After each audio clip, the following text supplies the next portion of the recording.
السلام علیکم ناظرین، آخر کار ہم سب کا موسٹ فیوریٹ ڈرامہ ماں نہیں ساسوں میں اپنے اختتام کو پہنچ گیا ہے ہیپی اینڈنگ کے ساتھ۔ لیکن بہت ساری چیزیں ہیں جو اس ڈرامے کے ریگولر ویورز کو اینڈنگ میں پسند نہیں آئیں، وہ کچھ اور اینڈنگ ایکسپیکٹ کر رہے تھے۔ بہرحال شائستہ کی لالچ کی انتہا دکھائی جائے گی کہ دولت ہاتھ سے چلی گئی ہے تو وہ چھوٹی سی بچی کو ٹیرس سے نیچے پھینکے گی، صرف اور صرف عروج اور مہرین کو تکلیف دینے کے لیے۔ عروج، مہرین اور وسائی جب اریج کو بچانے کے لیے بھاگیں گی تو شائستہ وہیں سے کہے گی کہ اگر ایک بھی قدم آگے بڑھایا تو میں ابھی اسے نیچے پھینک دوں گی۔ ادریس تو اس موقع کو غنیمت جان کر وہی فائل اٹھا لائے گا جس میں تمام جائیداد ادریس کے نام ہو سکتی ہے عروج کے ایک دستخط سے، اور عروج سے کہے گا کہ اگر تم چاہتی ہو کہ اریج کو کچھ نہ ہو تو جلدی سے اس فائل پر دستخط کر دو۔ عروج تو دستخط کرنے کے لیے تیار ہو جائے گی، لیکن اسے اندازہ ہو جائے گا کہ وسائی شائستہ کی طرف آہستہ آہستہ بڑھ رہی ہے تاکہ وہ اریج کو اس سے چھین سکے، اور وسائی موقع دیکھتے ہی شائستہ کو پیچھے سے پکڑ لے گی۔ عروج شائستہ کے ہاتھوں سے اریج کو چھین لے گی اور مہرین شائستہ کے منہ پر رکھ کر تھپڑ مارے گی۔ اس کی لالچی طبیعت کی وجہ سے اسے کہے گی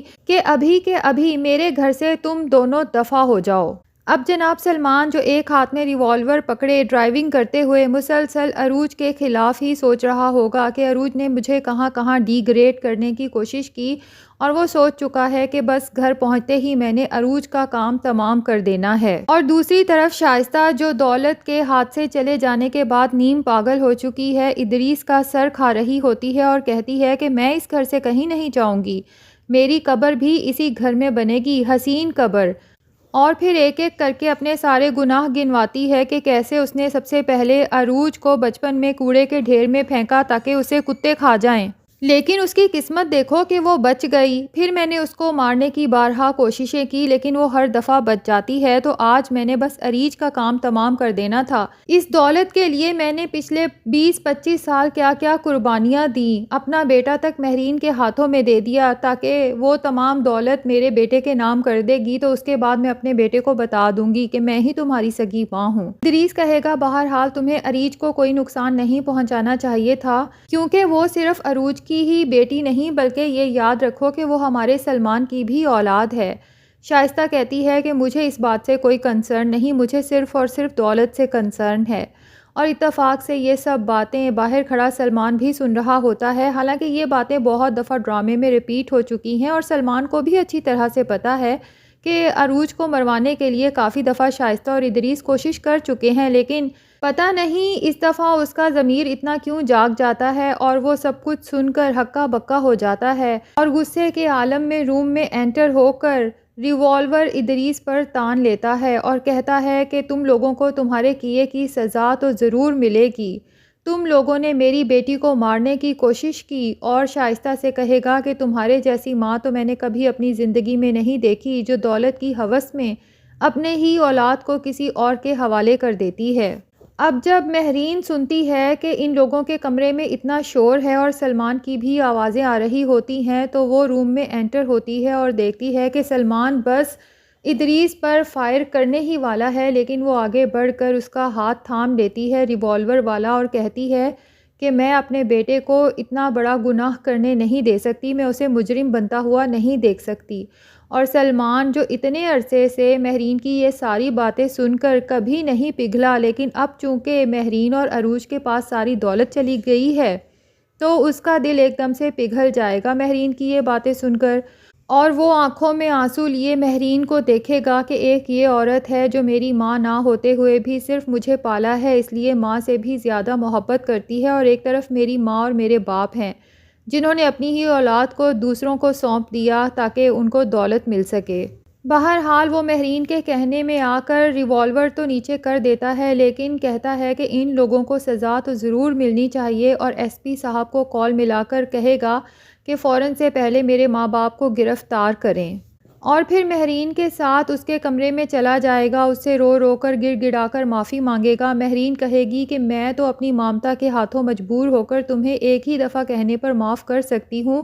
کیونکہ میں تم سے بے لوث محبت کرتی ہوں، ہاں لیکن تم نے عروج کا دل بہت دکھایا ہے، تمہیں اس سے معافی مانگنی چاہیے۔ تو اب عروج روم میں آئے گی تو سلمان اس سے بھی معافی مانگے گا. عروج تو اسے معاف کرنے کو تیار نہیں ہے تو سلمان ایک دو ایموشنل ڈائلاگ اس کے اوپر پھینکے گا اور مہرین بھی کہے گی کہ عروج سلمان نے بہت برے کام کیے ہوں گے لیکن کچھ اچھے کام بھی کیے ہیں اور ان میں سے ایک اچھا کام یہ ہے کہ اس نے تم سے محبت کی ہے. اور سلمان جسے آج تک یہ یاد ہی نہیں تھا کہ اسے آج بھی عروج سے محبت ہے، لیکن ظاہر سی بات ہے بھائی جب دولت کسی کے ہاتھ لگ جائے تو بھولی ہوئی محبتیں بھی واپس آ جاتی ہیں. تو بہرحال سلمان اس پر ایموشنل ڈائلاگ پھینکے گا کہ میں آج بھی تم سے محبت کرتا ہوں، محبت کرنا تو میں نے تم سے کبھی بھی نہیں چھوڑی تھی، اور اگر کبھی تمہیں یقین آ جائے اور مجھے معاف کر سکو تو پھر مجھے بلا لینا. تو عروج بس اس کے اسی ڈائلاگ پر پگھل جائے گی اور اسے بلا لے گی اور تینوں ماں بیٹا ایک دوسرے کے گلے لگ جائیں گے اور عریج کو سلمان اٹھا لے گا جس کو آج تک اس نے مڑ کے بھی نہیں دیکھا تھا. لگتا ہی نہیں تھا کہ عریج سلمان کی سگی اولاد ہے. بہرحال ڈرامے کے اینڈ کو دیکھ کر تو یہی لگتا ہے کہ محبت اور وفائیں بھی آج کل کے دور میں صرف اور صرف دولت کے مرہون منت ہیں، کیونکہ جب تک عروج اور مہرین کے ہاتھ میں دولت نہیں تھی اور سلمان کو یہ شک تھا کہ وہ سب کچھ اسے یا پھر شائستہ یا ادریس کو مل سکتا ہے، تو وہ تب تک شائستہ اور ادریس کے ہر اچھے برے کام میں ان کا ساتھ دیتا رہا. اور جیسے ہی اسے کنفرم ہو گیا کہ اب شائستہ اور ادریس کے ہاتھ تو کبھی کچھ نہیں آنے والا بلکہ عروج ہی اس کی مالک ہے، تو ایک دم سے اسے شائستہ اور ادریس کی تمام برائیاں نظر آنے لگ گئیں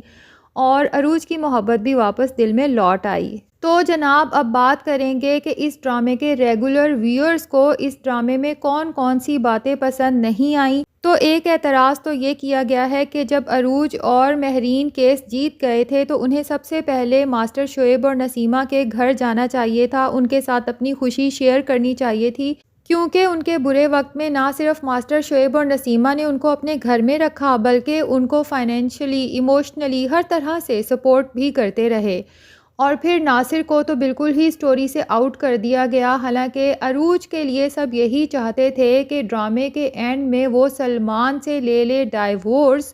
اور شادی کر لے ناصر کے ساتھ، کیونکہ ناصر سچ میں عروج کی بہت عزت بھی کرتا ہے اور عروج ناصر جیسے اچھے انسان کو ڈیزرو کرتی ہے، جبکہ سلمان محض ایک لالچی انسان ہے جو پیسوں کی لالچ میں اپنی محبت کو بھی بھول گیا. اور پھر عروج کی دوست جس نے عروج کو اتنا اچھا وکیل دیا، جس نے اسے کیس جتوایا، عروج نے اپنی دوست کو بھی کچھ نہیں بتایا، حالانکہ ڈرامے میں اینڈ میں دکھایا جانا چاہیے تھا کہ عروج اپنی اس دوست کی بھی شکر گزار ہوتی ہے. اور ناصر سے چلو شادی کرے نہ کرے وہ بعد کی بات ہے، لیکن کم سے کم یہ تو دکھاتے کہ وہ ناصر کی شکر گزار ہے، اسے کہتی ہے کہ اب میرا سارا کاروبار مجھے واپس مل چکا ہے تو آج کے بعد آپ کی کمپنی کے تمام ٹینڈرز ہماری کمپنی سے جائیں گے، لیکن عروج نے ایسا بھی کچھ نہیں کیا. اور جناب سب سے امپورٹنٹ بات پہلی تو یہ کہ عروج کو عدالت میں یہ کہنا ہی نہیں چاہیے تھا کہ میں سلمان، ادریس اور شائستہ کو معاف کرتی ہوں، بلکہ اسے چاہیے تھا کہ وہ عدالت سے خاص طور پہ ریکویسٹ کرتی کہ ان لوگوں نے مجھے، میرے ماں باپ کو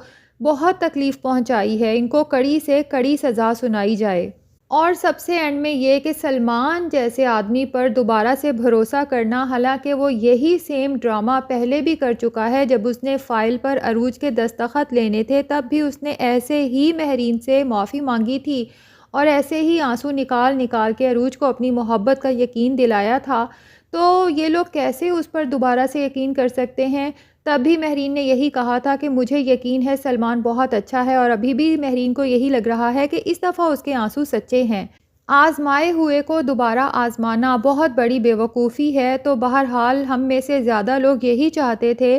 کہ ڈرامے کا اینڈ یہ ہوتا کہ عروج سلمان، ادریس اور شائستہ کو حوالات میں بند کرواتی، سلمان سے خلا لیتی اور ناصر سے پوچھتی کہ کیا آپ میرے بزنس پلس لائف پارٹنر بننا پسند کریں گے. تو دوستو آپ کا کیا خیال ہے کہ ڈرامے کا اینڈ بالکل ٹھیک ہوا ہے یا آپ بھی میری بات سے متفق ہیں؟ کمنٹ سیکشن میں ضرور بتائیے گا اور ہمارے چینل کو ضرور سبسکرائب کر لیں، کیونکہ جو بھی نیا ڈرامہ اس کی جگہ پر سٹارٹ ہوگا